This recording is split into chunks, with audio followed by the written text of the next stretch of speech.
The National Credit Amendment Bill, which is currently before the Portfolio Committee on Trade and Industry, has received harsh criticism from industry leaders.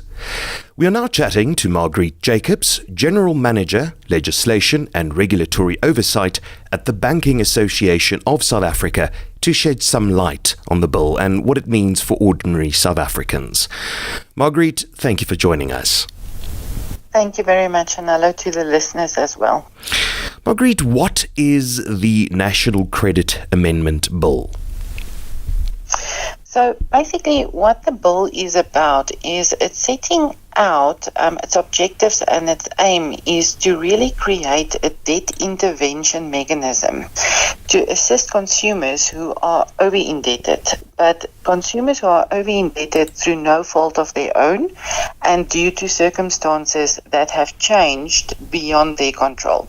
So by way of an example, somebody that has been retrenched and has no income.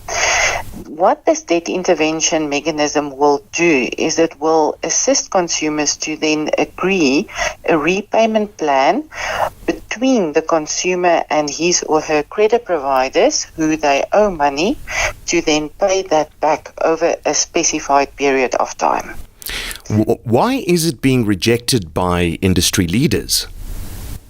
So the Banking Association, we as such, is supportive of a debt intervention measure to assist low-income consumers who are over-indebted due to circumstances beyond their control.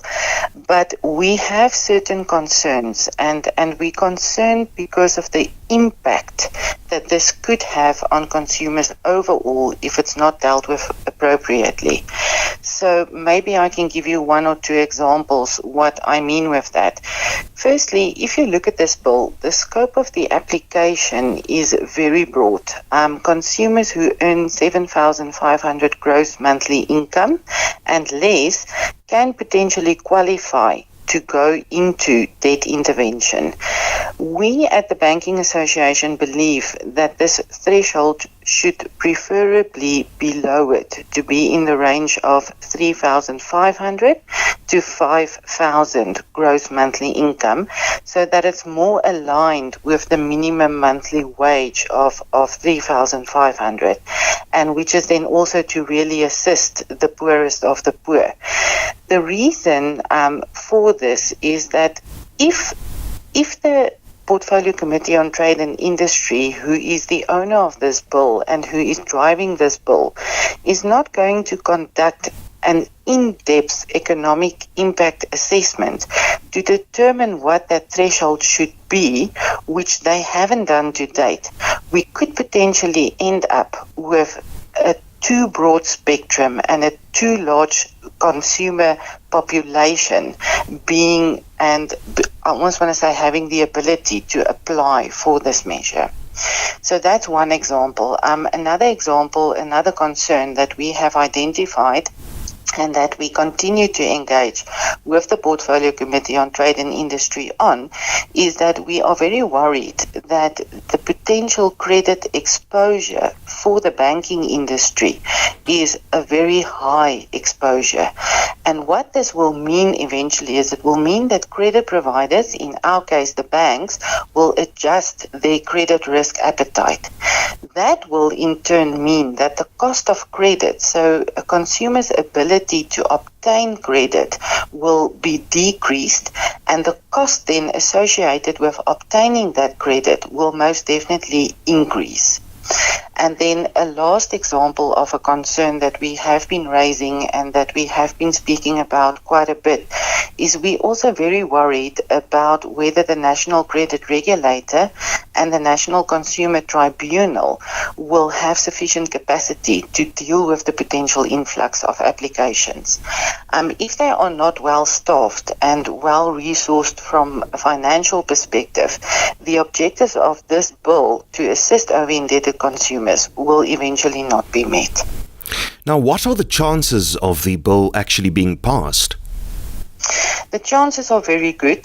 The process started in 2016 already, and currently the aim of the Portfolio Committee on Trade and Industry is to have this bill finalized by the end of this year, and then once it's finalized and formally adopted by the National Assembly of Parliament, for it then to be submitted to the President to sign into law. Marguerite, finally, now, is this bill a good or bad thing for you and me? So the reality is that over-indebtedness is really a serious economic and social challenge in South Africa, and it's something that needs to be dealt with. We, the Banking Association, support this debt intervention measure, like I said, to assist low-income consumers whose circumstances have changed beyond their control, because we want those consumers to be rehabilitated and to be able to return as active participants to the credit market. I think just in conclusion, it must, however, be mentioned that the concerns that we've raised and which we've spoken about a little bit, if they are not dealt with appropriately, it may mean that the debt intervention mechanism is not sustainable, and that will then in turn threaten the ability of the banks to extend credit to low-income consumers, and it will also potentially hinder the efforts of the banks to offer financial services to all South Africans. The voice there of Marguerite Jacobs, General Manager, Legislation and Regulatory Oversight at the Banking Association of South Africa. Marguerite, thank you for joining mybolito.co.za. Thank you very much for having me. I appreciate it.